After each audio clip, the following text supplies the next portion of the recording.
These icy waters hold the world's most famous shipwreck, Titanic.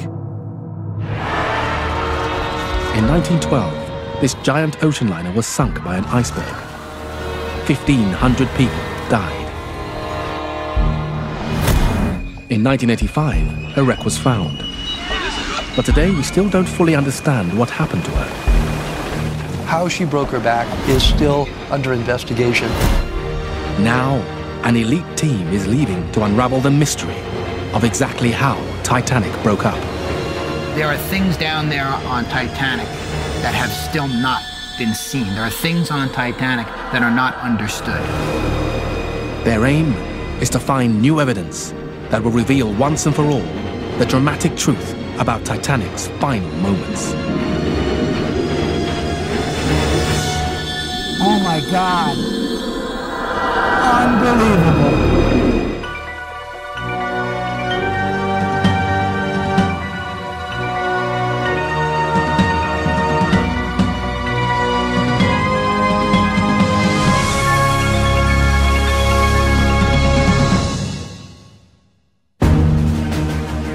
It's the summer of 2005. From the calm waters of eastern Canada, a crack team is leaving for the ocean depths. Their mission? To explore the wreck of Titanic and solve the mystery of her final moments. Leading the investigation are Richie Kohler and John Chatterton, technical divers and expert shipwreck explorers. With the attention that has been given to Titanic, you would almost think that the story has been told, but in fact, it hasn't. The dive itself is so complex, difficult, and reliant on technology that every single dive only gets so much information. There are things down there on Titanic that have still not been seen. There are things on Titanic that are not understood. Titanic, the most well-known shipwreck in the world. This is an imposing icon for somebody that's interested in shipwrecks. This is the single place to be. To help them, Chatterton and Kohler have assembled an elite group with experts in fields from underwater imaging to naval architecture. Inference has gotten piled on inference until it's become fact and build up this whole myth of the sinking. Calling it a myth doesn't mean that it's wrong. That in fact could be the story, but it just means that it really hasn't been proven in the kind of rigorous way that you would really want to build history around.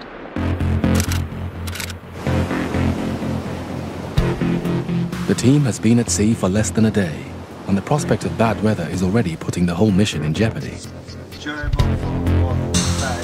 Tensions are high. The captain of their Russian ship, Anatoly Sagaleyevich, calls everyone together. But anyhow, I would like to say welcome on board our ship. I hope... The team is nervous, and Anatoly has bad news. A storm in the North Atlantic is gaining strength and heading for the wreck site. There's no time to spare. I think that we have 3 double dives. I think that we will do it during 4 days. The team will now have just 3 dives. They had been counting on more. Thank you very much. Thank you. See you tomorrow. Have a nice day. It's day 2 of the expedition to Titanic, and the team is now over halfway to the wreck site. But with only 3 dives, every second underwater will be vital as they search for what they hope will be crucial evidence. We are here to try and look in a new area, because what I believe is in this area is evidence that could change the commonly held beliefs about the sinking of the Titanic and what actually happened on the night of April 14th, 1912. The generally accepted theory of Titanic sinking is that she suffered damage along her side. But the team believe Titanic also ran over the iceberg, damaging her bottom. This scenario is called the grounding theory. The icebergs tend to, as the top melts, they tend to have these very long projections. And that causes me to lean towards the grounding theory. It would be very surprising if there wasn't something under that iceberg for them to ground on. and to damage the bottom. 5 years ago, team member David Concannon made what he believes was a significant find. We found what we believe are sections of the hull, long sections as if a potato had been peeled back, ribbons of steel, far, far, far, far south of the known area of the wreck site. The sections of hull David believes he saw in 2000 would have reinforced the grounding theory and dramatically changed the picture of how Titanic sank. But then, disaster struck. We were firing off hundreds of still photographs, and unfortunately, when we came to the surface, we discovered that the film was not advancing in the camera. The proof he needed had slipped through his fingers. Now, 5 years on, David and the team are going back to look for the ribbons of steel. But it's a daunting task. The wreckage is spread over a huge area. Our goal is to somehow, some way, get back to this location where David Concannon dove in the year 2000, document it with film and video, and then see if we can link that to the rest of the shipwreck. But with the weather closing in, the odds are stacked against this expedition. And an already difficult task now looks more like Mission Impossible.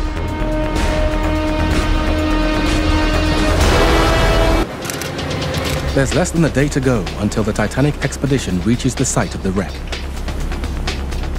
The team's aim is to uncover new evidence which will solve the mystery about what happened in the ship's final moments.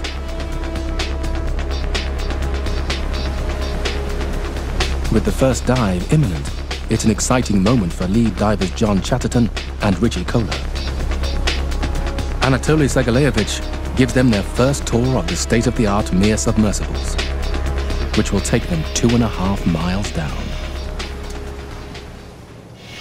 At just 25 feet long and 12 feet wide, the Mirs can dive 20,000 feet, almost 4 miles. Outside, they carry thrusters for maneuvering, remote manipulator arms, and high-definition cameras. Now, as we change... Inside, there's gear for navigation, life support, Does that make it? temperature monitoring, as well as some other essentials. Here we usually put some pee bottles. That hasn't changed much over the years. Every inch of wall space is covered with the tools that we're going to need to get the job done down there. Everything is very utilitarian. Everything serves a purpose. There's nothing that's really for creature comfort. In less than 24 hours, John and Richie will be 2.5 miles under the sea, face to face with Titanic.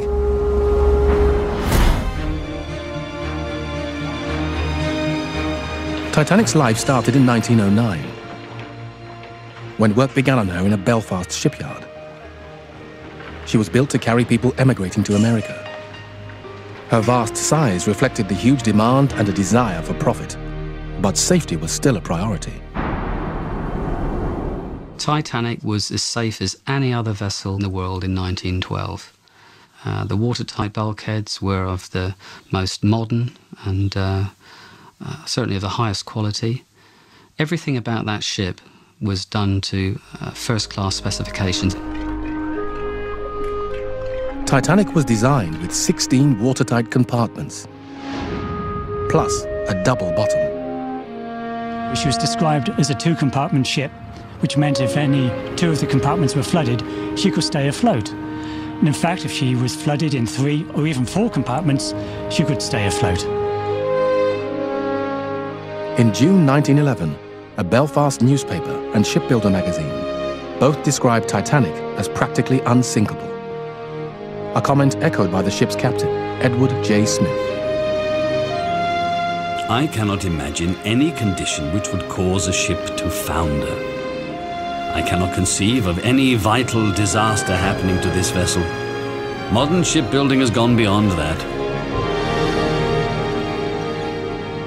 There had never been, certainly in Smith's lifetime, a serious incident involving a large passenger vessel resulting in serious loss of life.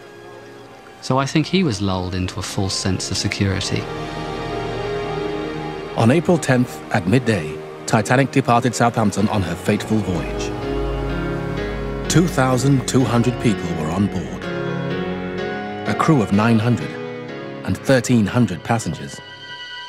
Initially, the weather was good, but then the ship received half a dozen ice warnings. Captain Smith moved his course 10 miles to the south, but he failed to post extra lookouts or to slow down.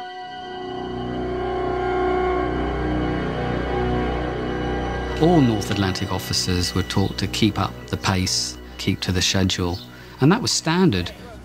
Captain Smith really wasn't doing anything different that night. I think he just thought, as most of his officers thought, that if there is any danger ahead, we will see it in time and we will be able to get around it. But they didn't. At 11:40 p.m., Lookout Fred Fleet sounded the alarm. Iceberg, right ahead.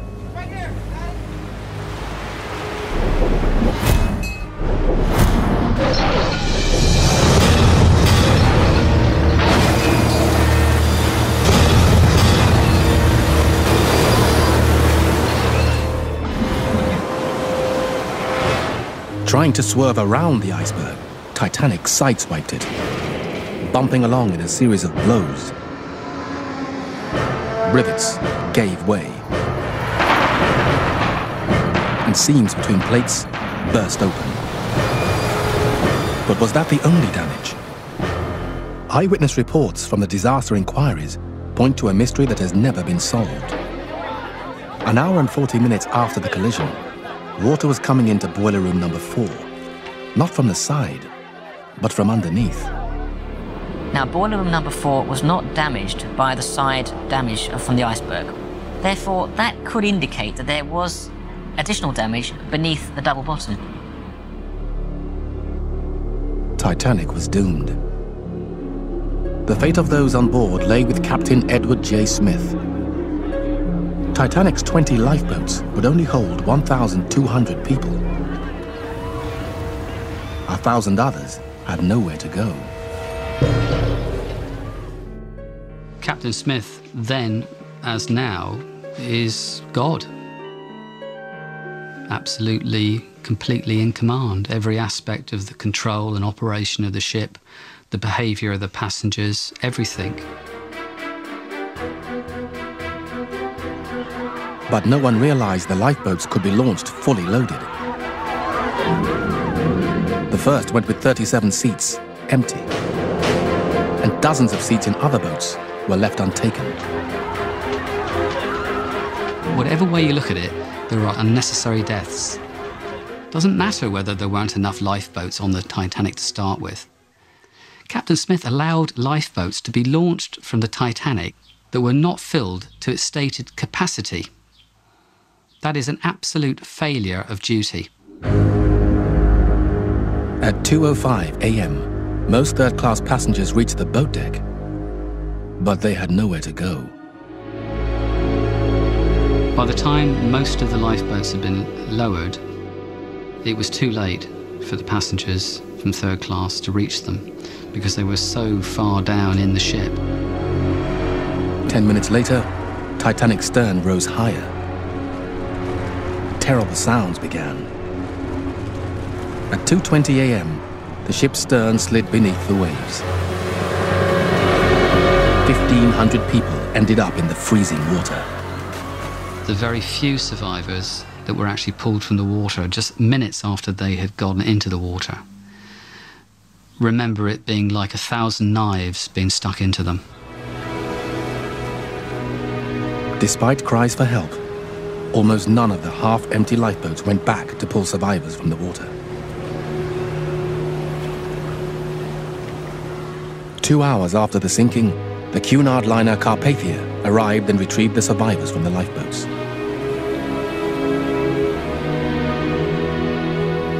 Sunrise revealed an enormous field of ice.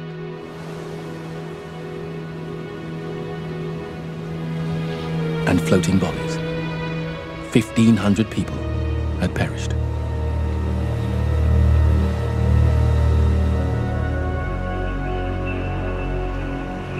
The expedition has now reached the same waters where so many lost their lives. 2.5 miles beneath them is the wreck of Titanic. Anatoly starts his morning briefing. Okay, good morning, доброе утро. We open new page in our diving on Titanic. Real history page. Anatoly will take John Chatterton and David Concannon in Mir 1 to Titanic's stern, then head south to search for the ribbons of steel Concannon saw in 2000. Genya will pilot Mir 2. He will start at the bow, carrying Richie Kohler and Ralph White. Their objective is to document the wreck's deterioration, then explore the debris field. Weather very rough, but I think that you will be lucky.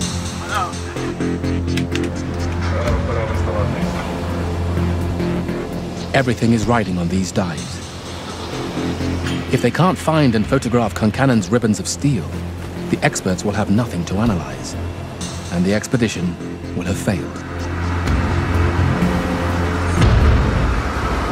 Here we go. And we got our feet wet.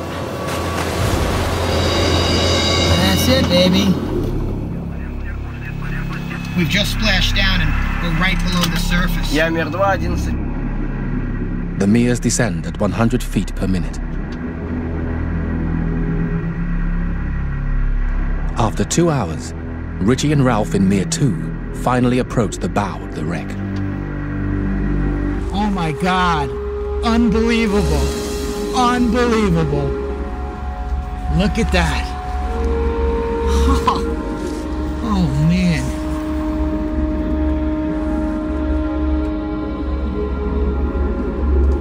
Oh wow. That's one of the cranes for picking up the anchors. Oh my God. Look at that. The wreck of Titanic is an amazing sight and occupies more than a square mile. The bow and stern sections are 800 meters apart, the bow pointing north and the stern south. Incredibly, even though the bow is deteriorating, some features are clearly intact, like the portside anchor, weighing over 7 tons. Behind the bridge, the officers' quarters, Captain Smith's cabin, and his bathtub. And up the mast, the hatchway for the lookouts. After climbing up through the mast, they would emerge here to stand watch in the crow's nest, now gone. From this spot, lookout Fred Fleet saw the iceberg.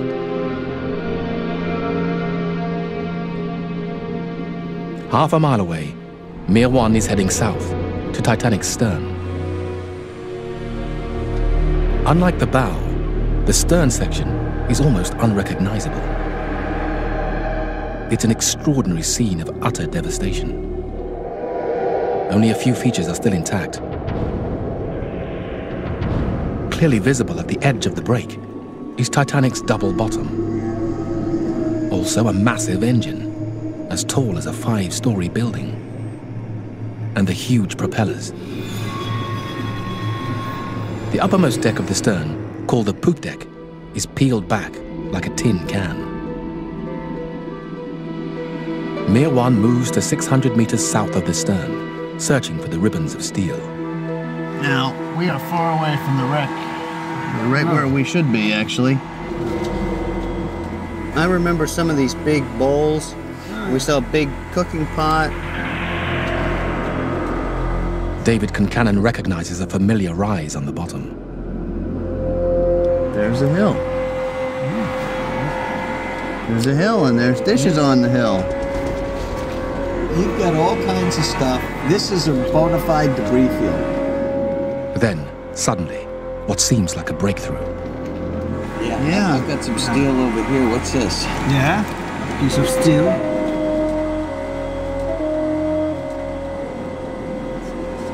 This is something. Yeah, there's a big piece of steel. Woo! Yeah. Right. I was not crazy. This is the big boy. Concannon thinks it's the same location as his dive 5 years earlier. But something isn't right. Right where we said it was, but what is it? Doesn't look to me like double bottom, but that's It's a boxed out beak of some sort. Whatever this debris is, it's definitely not what they were looking for. The ribbons of steel from Titanic's double bottom hull. It looks like where we were before, but we really don't know. Now, this doesn't make any sense. In Mir 2, Richie is anxious for an update. Mir 1, this is Mir 2. John? John, can you hear me? Yeah, John, I read you loud and clear. You know I'm dying to hear. Did you find the ribbon of steel? Negative. 10-4 on that. 10-4, copy negative.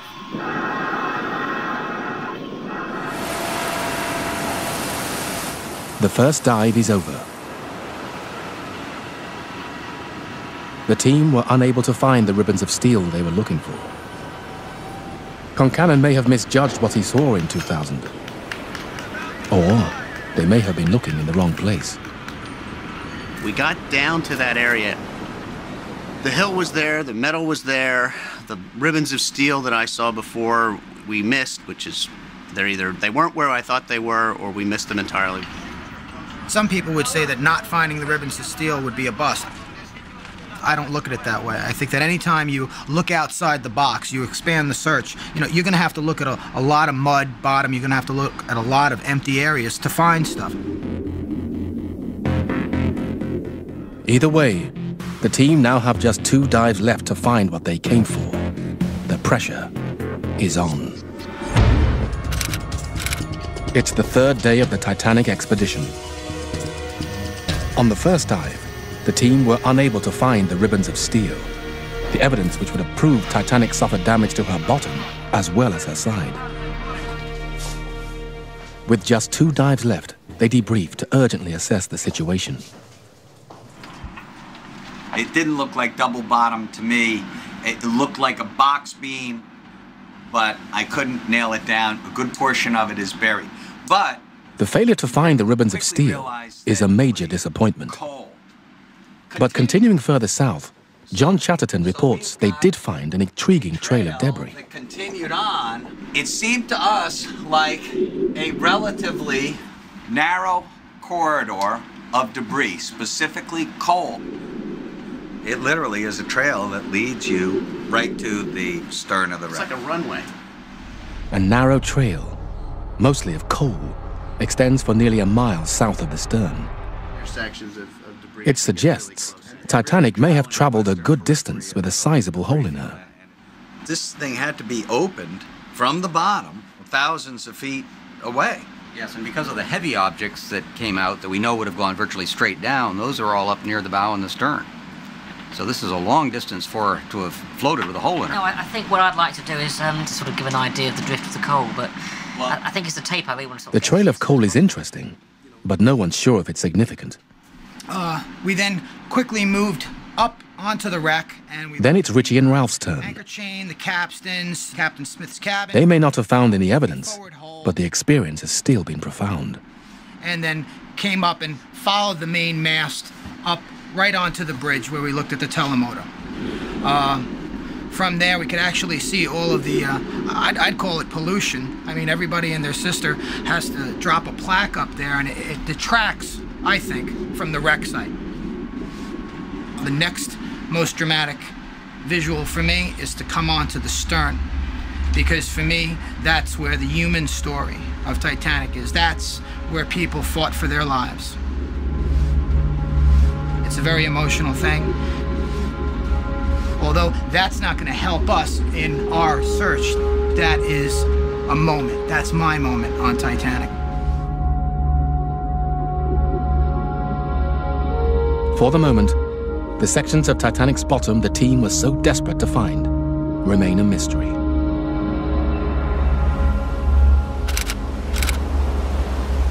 The next day, They gather to scrutinize every detail of the first dive. We hadn't come into it from the same direction as before. That's what's concerning me. Now, and Simon, at this point, the realization is settling in that this isn't the bottom of the hull. The only thing that I've seen that even remotely looks like this is the expansion joint. You know, could be part of the expansion joint. It's part of the stove. Kitchen stove? Yeah. Oh, okay, that would make sense. You are looking at it. Meanwhile, Roger Long and Ralph White are making a second dive in the Mir submersible. The expedition is still working on the grounding theory, that Titanic suffered impact to her bottom as well as her side. The objective of this dive is to examine the bilge keels, two narrow strips of steel running along part of the hull. If the theory is right, the starboard bilge keel would almost certainly be damaged.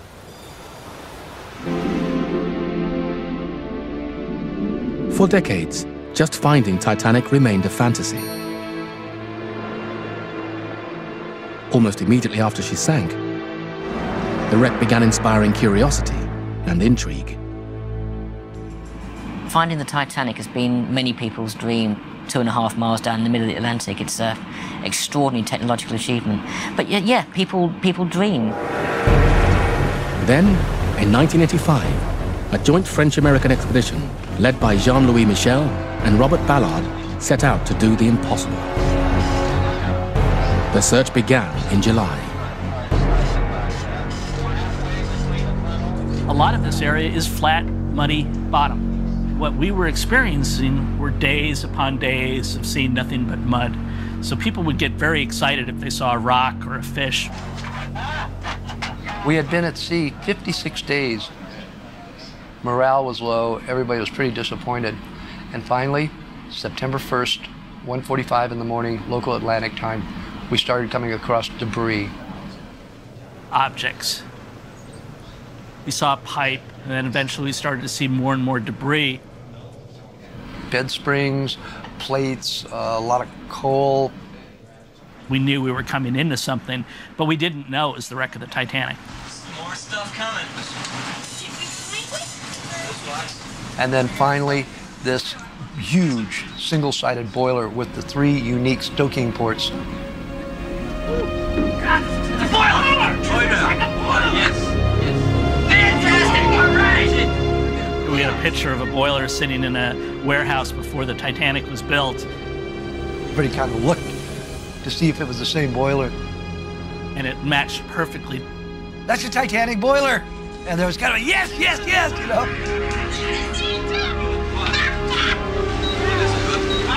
On September the 1st, 1985, after 73 years, Titanic was found. And there was another surprise. She had split in half. Exactly when and how the ship broke apart has never been definitively established. That breakup is sort of a Pandora's box. But when you add the possibility of grounding damage to the bottom of the ship, a lot of these loose ends and contradictions and unknown things start to fall into place. If today's expedition can find evidence of grounding damage, this could shed light on Titanic's breakup. Back aboard the ship, the second dive is ending. Congratulations. Thank you. So, how'd it go? How was it? We actually got under and could see the curve of the bilge, and I don't see any sign of inner bottom damage. Now, we haven't seen all of it, but there's what's visible. Roger and Ralph have seen no damage to the starboard bilge keel. No evidence to support the grounding theory. Well, listen, let's get you a couple of minutes to catch your breath, and we even have dinner for you, so... Welcome back. And there's more bad news. The weather is closing in. Tropical Storm Irene has turned into a hurricane, and it's getting nearer. The next day, the Mirs are down for maintenance. The grounding theory, the original reason for this expedition, seems dead. This really weights the balance against the bottom damage theory. Now, where do we go from here? The team now have one last chance of success.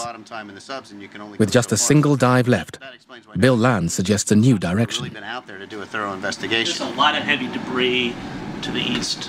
of the stern. There's some large holes in the 85 and 86 survey in that area. I mean, big enough to hold some major pieces. So, I mean, even though that area was surveyed, it's an area that hasn't been studied. So there's potential for some. When we look at the area east of the main body of wreckage, it was originally side scanned in 1985, 1986, but exactly what's out there, they're not sure. There may be some chunks out there. There could be a big piece of inner bottom. There could be a big chunk of hull. Spending the last dive on the rarely explored area to the east is a big gamble. It could be a dead end, or they could hit the jackpot. We could go down there and completely waste an entire day with 2 mere submersibles. So, yeah, there is a significant amount of risk in doing what we're doing, but this is the way it works in exploration. It's their last chance. The ultimate success or failure of the expedition is riding on this final dive.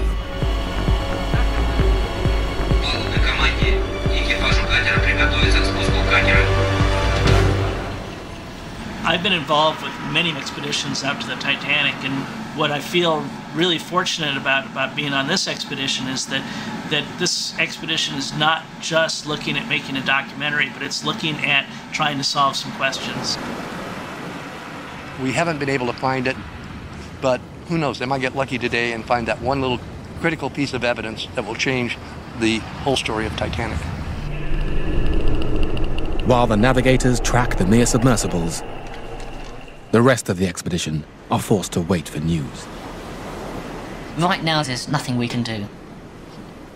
They're down there, they're looking around. We've given them as much information as we can give them. All we can do now is wait and hope that when they come back, they've got what we need. 7 meters. Okay, we're 3 feet off the bottom. 2.5 miles below, one of the Mias has found something. You see objects? Oh yeah, I see something now. Yes. Okay, yeah, look at that, huh?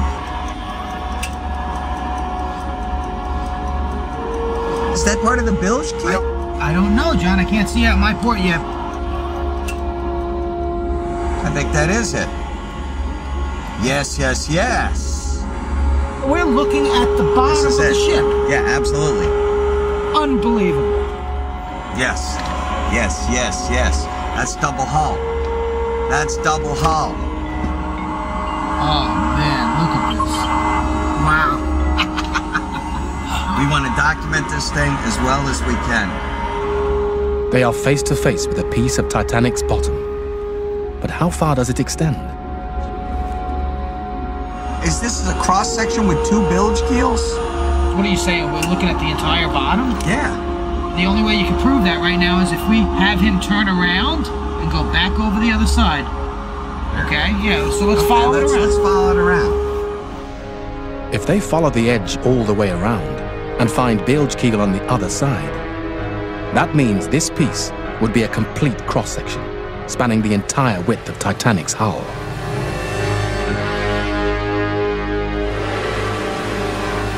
Here's the keel. Oh my God, John, that's the keel. Yeah. This is the keel of Titanic. That's the center of the wreck. Oh yeah. Look at that. There it is.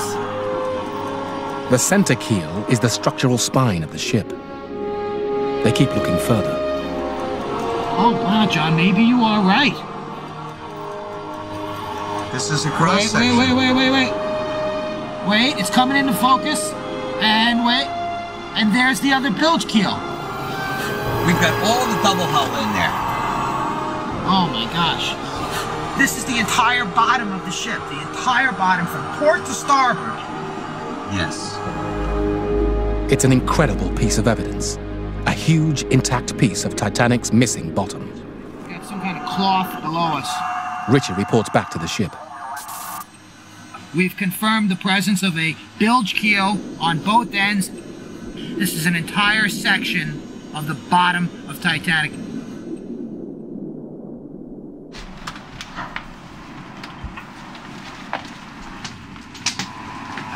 I was going to come find you. They have found what appears to be a complete section of the inner bottom, upside down, with the paint still on it. Show me where they found it. Within the hour, there's more amazing news. Mir 2 sights a second intact piece of double bottom, a few hundred yards from the first. It really is amazing. First thing we hit is something Genya hasn't seen before. Spectacular. Incredibly, on their last dive, the team have found what could be crucial evidence.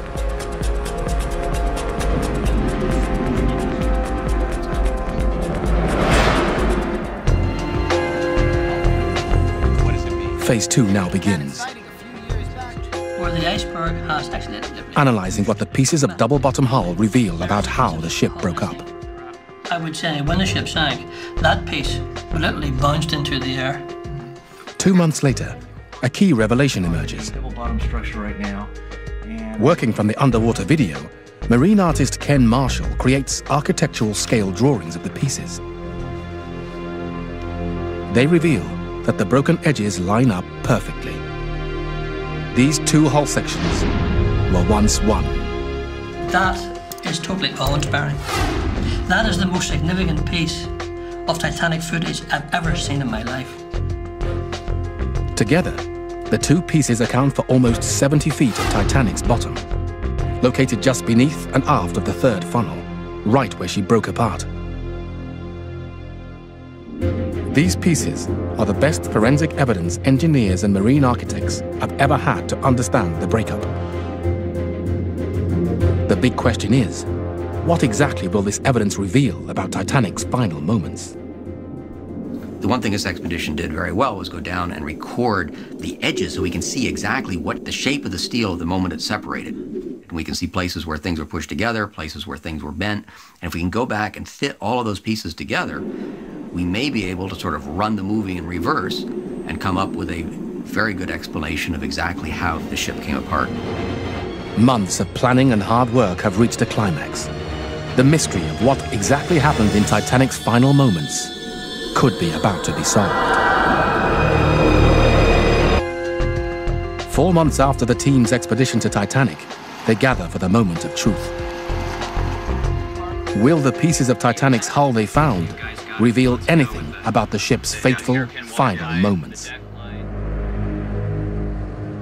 Since the breakup was confirmed in 1985, most Titanic researchers have come to believe it began just before the final plunge.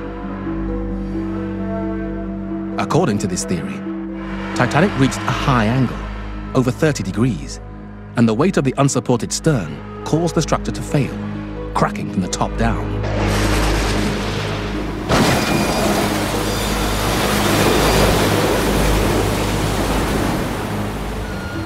Though it had to be terrifying, passengers would have known that the end was near. The ship was starting down, and in moments, they would be in the water. The only thing I could conclude was that this was a much more chaotic... But to Roger Long, the evidence the expedition found suggests the nature and timing of the breakup may have been different. The edges of the pieces of Titanic's hull came from exactly where the ship broke up, and, crucially, they were cleanly broken off. To Roger, this indicates that the breakup angle was relatively shallow. The steel doesn't lie.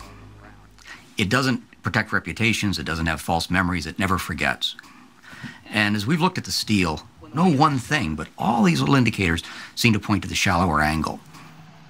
We all agree that the stern broke off because it was lifted, and the weight of the water and the weight of the stern working against each other, the ship was being bent like this. And when you bend a long structure like a ship or a girder, the top of it stretches and gets longer, and the bottom gets pushed together. So you've got tension at the top and compression at the bottom, and somewhere in the middle... Roger believes if the stern snapped off at a high angle, the edges of the break would be pulled apart at the top and pushed together or compressed at the bottom. But the broken edges of the upper decks of Titanic's bow section don't seem to just have been pulled apart. They're mangled and bent steeply downwards. And the edges of the double-bottom hull the expedition found, that should be crushed and compressed, instead appear to have separated cleanly.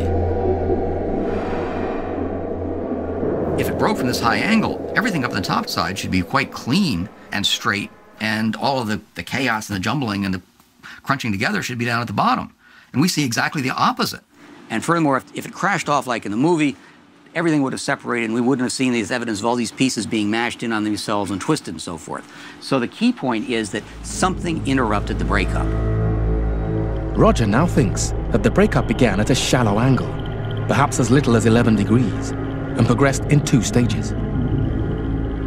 So what that means basically to me is that the inner bottom broke separately from the ship. First, the upper structure fails and starts to crack. The crack stops at the double bottom, which is now all that's holding Titanic together. She starts to bend under the strain.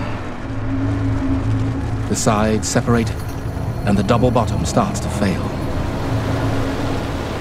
Tons of water pull the middle of the ship down, bending Titanic the other way. Upper decks are compressed and mangled together.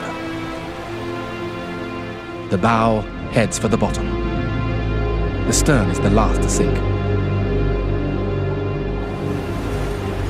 This scenario, with the breakup starting at a shallower angle, suggests the 1,500 people still aboard may have been caught by surprise. Ultimately, it's a very different human experience because this whole question of hope comes in. The people are on board a ship that appears to be not sinking very fast.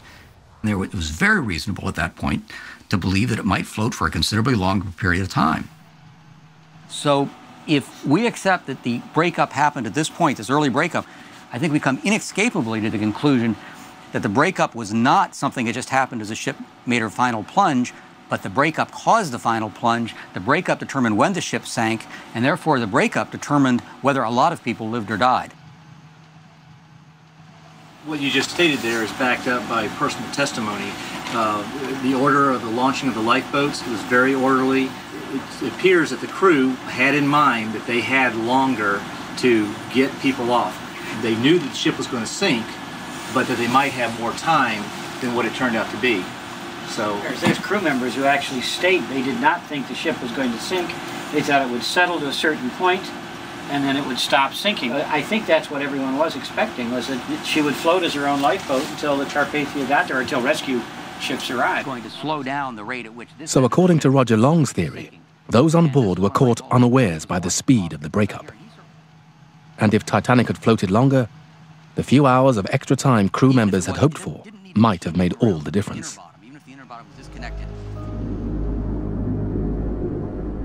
Today, the ship that was called unsinkable is dissolving away. Time and the ocean are completing what the iceberg began. Eventually, it will collapse upon itself. There will still be pieces of Titanic forever. The beautiful propellers in the back are made of bronze. They will be there.